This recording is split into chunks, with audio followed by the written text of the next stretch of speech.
Hi, my name is Matt Clark. I serve as the Director of Business and Finance for the Sun Prairie Area School District. And tonight I'll be walking you through the proposed budget for the 25-26 fiscal year.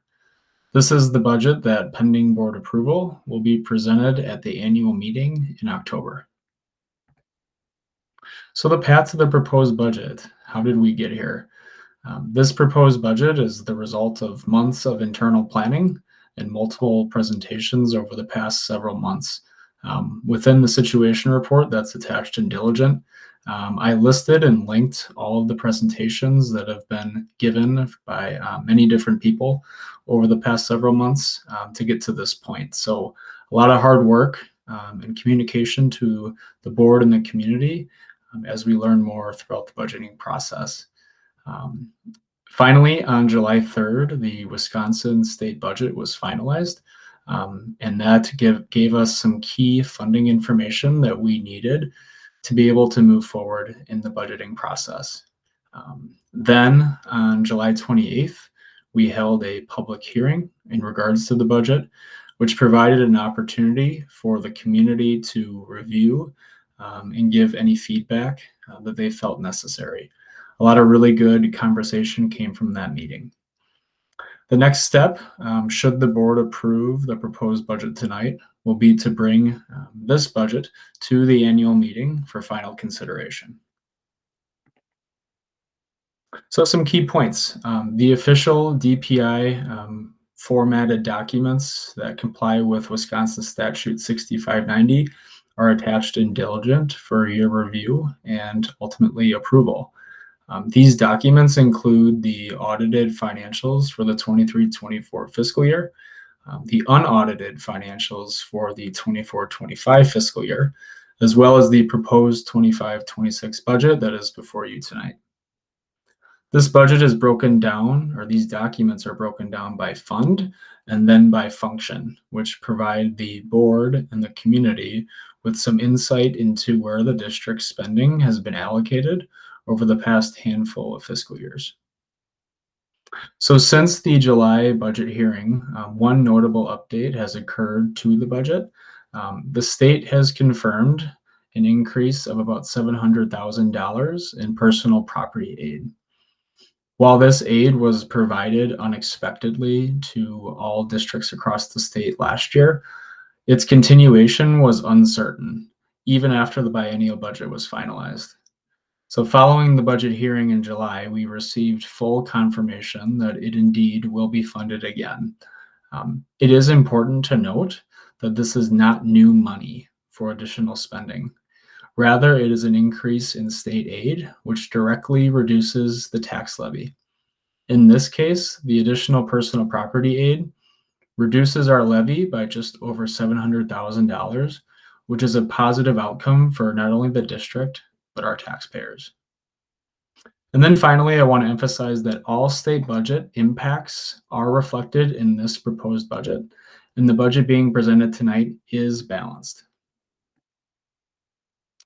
So the key drivers of this budget have all been talked through in detail during the July budget hearing.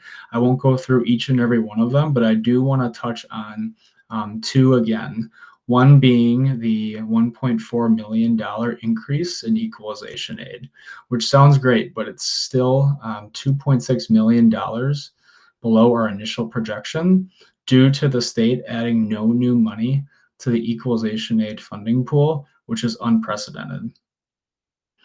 The other piece that I want to note again on the special education side, the Fund 27 reimbursement revenue is expected to grow by $2.3 million due to the reimbursement rate for eligible special ed expenses increasing from 30% to 39%, which in turn reduces the Fund 10 transfer needed to cover Fund 27 costs.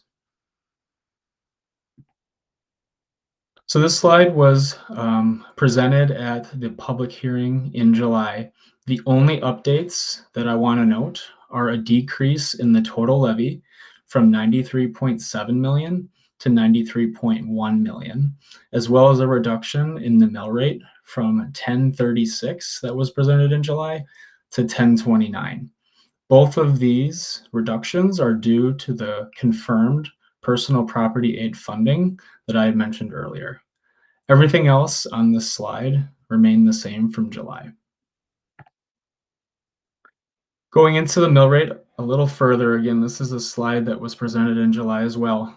You can see that our mill rate is increasing from 1016 to the new projected 1029 next year. And again, for context, during the 2024 referendum process, the mill rate was estimated to be $10.74 for the 25-26 fiscal year.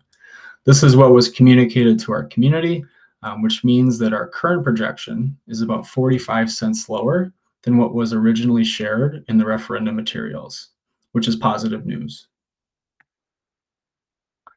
So finalizing the tax levy and mill rate, there are still 3 critical pieces of information needed before we can finalize the budget. All the numbers presented tonight are still projected. The first is our official student count, which occurs on the 3rd Friday in September. The second is the equalization aid certification, and the third is our equalized property valuation, both of which come out in October. These 3 variables ultimately determine the final levy and mill rate. So in terms of next steps, tonight the school board will take action on the proposed budget. And if approved on October 6th, that budget will be taken to the annual meeting where the tax levy will be officially set. Then by October 31st, the school board will adopt the original budget based on the final aid certification, property valuation, and enrollment count. Thank you so much for your time and have a good day.